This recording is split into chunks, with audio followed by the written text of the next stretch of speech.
Assalamualaikum warahmatullahi wabarakatuh. Salam rahayu, salam sejahtera dan salam kebajikan bagi kita semua. Amin ya rabbal alamin. Nah, kali ini Mbah Mul ingin memberikan wejangan tentang berapakah jumlah khodam atau ilmu atau jin keturunan yang ada di dalam tubuh kita. Nah, ini menarik karena ada yang bilang jumlah mereka tuh ribuan, ada jutaan, bahkan beranak pinak, bahkan membentuk suatu kerajaan di dalam diri seperti pusaran, sehingga menimbulkan suatu hal yang sifatnya seperti suatu pusaran energi kuat di dalam diri manusia. Nah, benarkah seperti itu? Nah, akan kita bahas ya.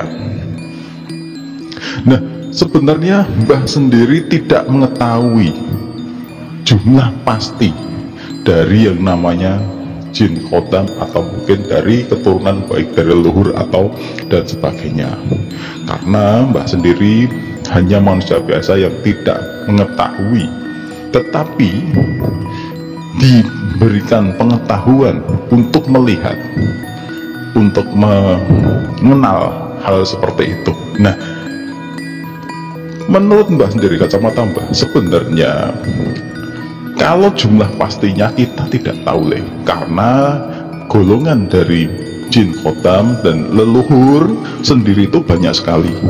Nah, terutama yang berkaitan dengan keilmuan Nah, kita lihat dulu, seseorang yang memiliki kemampuan seperti itu, anggaplah paranormal atau indigo ya, yang mereka bisa berhasil memobilisir dan menggunakannya untuk membantu sesamanya. Nah, sebenarnya mereka itu sudah memiliki potensi. Nah, ibaratnya sudah memiliki keturunan yang bagus dari sebelumnya, orang pintar jadi orang pintar ataupun orang sakti sebelumnya, dan ilmunya menurun, dan akhirnya bisa memobilisir dan bisa menambahi, menguati Nah, itu Nah, dan orang yang memiliki khodam yang banyak itu pasti raganya sudah siap dari lahir dan dipersiapkan oleh alam untuk menerima itu. Karena ada yang menganggap itu anugerah, ada yang menganggap itu cobaan, tetapi Mbah anggap itu anugerah karena itu bukan kemauan dari kita, tetapi memang kita dipilih untuk itu. Nah, tinggal kita bisa mengendalikan dan mengarahkannya ke hal yang positif gitu Nah, seperti yang kita lihat ya seseorang yang bisa memobilisir indera keenamnya, kita bisa melihat, bisa menambah, bisa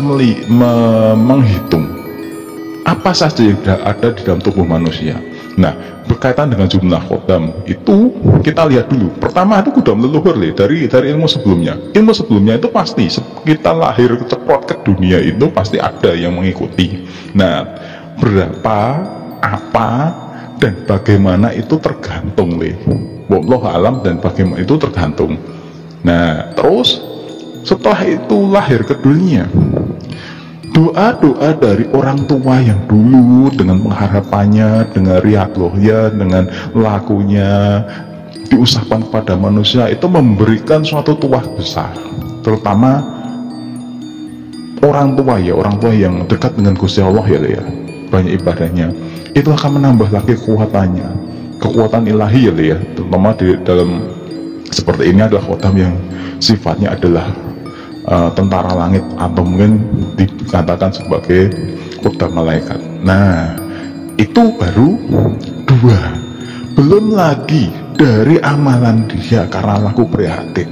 Ketika menginjak dewasa, semakin banyak dia berhubungan dengan dunia luar, berinteraksi dengan hal-hal yang sifatnya seperti itu dengan dunia luar, penguatan dari unsur supranatural atau mungkin metafisik di dalam dirinya akan bertambah. Iya, bertambah, akan semakin besar, dan nanti akan bertumpuk. Nah, ini yang perlu diwaspadai, karena setiap penambahan itu pasti akan membawa suatu kerugian. Kalau kerugian kalau wadahnya tidak cukup, ibarat wadah itu ya, ibarat wadah itu anggaplah cangkir ya. Cangkir itu kalau tidak cukup, kita bersihkan dulu, kita jembarke, kita wadahi, kita cukupkan, diisi air panas mendidih, pasti air itu, cangkir itu akan pecah. Pernah lihat ya gelas itu, gelas kecil dikasih air mendidih langsung dikocorkan, gelas itu akan pecah. Nah, nggak beda jauh dengan manusia ketika diisi ataupun ada suatu komunitas, anggaplah kerajaan gaib di dalam dirinya yang menjadikan suatu keistimewaan pada dirinya, pasti kalau raganya tidak kuat, raganya juga akan hancur, akan jadi majnun, akan jadi gila, ora waras, sinting, dan sebagainya. Intinya diri kita itu kalah oleh mereka. Naudzubillah min dzalik. Tugas kita adalah beribadah dekat dengan Gusti Allah, mengikuti, menjalankan semua perintahnya dan menjauhi larangannya. Nah, itu tugas kita. Tugas kita dan mereka tuh sama ya, yang penting kita tidak terbawa ke hal yang negatif. Dah gitu aja Terus untuk jumlah pastinya itu tadi kan sudah ada usulan 3 ya. Lah, dalam satu lingkup itu nanti biasanya akan ada lagi, nambah lagi Sampainya kita sudah punya latar belakang kekuatan, atau mungkin diikuti oleh leluhur yang banyak, khotam yang banyak, amalan yang banyak, termasuk leluhur dan sebagainya. Karena dinilai itu kita itu kuat, maka orang lain atau mungkin khotam pusaka, atau mungkin khotam dari ilmu yang ada di sekitar kita, atau mungkin yang liar, liar itu yang tidak ikut apapun, akan menempel dalam diri kita, nambah dan nambah. Nah, itu nanti kalau kita tidak bisa filter di dalam diri kita, yaudah kita kalah. Jumlahnya bisa ratusan, ribuan, bahkan jutaan. Nah, yang sering ketika seseorang bisa memobilisir seperti itu, bisa mengendalikan, bisa mengontrol. Biasanya kalau untuk pengisian, ya toh, seumpama ini ya, untuk pengisian, untuk penjagaan, biasanya mereka bisa memerintah. Saya mau memerintah itu dalam arti bukan minta tolong ya, memerintah untuk melakukan sama begini. Penjagaan bisa memerintah 1 batalion saumpama, atau mungkin beberapa untuk menjaga dengan karakter penjagaan. Itu bisa dan itu sangat dimungkinkan. Jumlah yang banyak, mungkin mereka itu juga beranak pinak, jumlahnya juga banyak. Kita sudah meninggal, mereka juga masih ada. Ya, yang penting tugas kita adalah beribadah dekat dengan Gusti Allah. Semakin kita dekat dengan beliau, dengan pangeran Akarya Jagat Gusti Allah Subhanahu wa Ta'ala, maka semua yang sifatnya gaib akan terarah ke hal yang baik dan insya Allah bermanfaat. Itu dulu ya. Wassalamualaikum warahmatullahi wabarakatuh.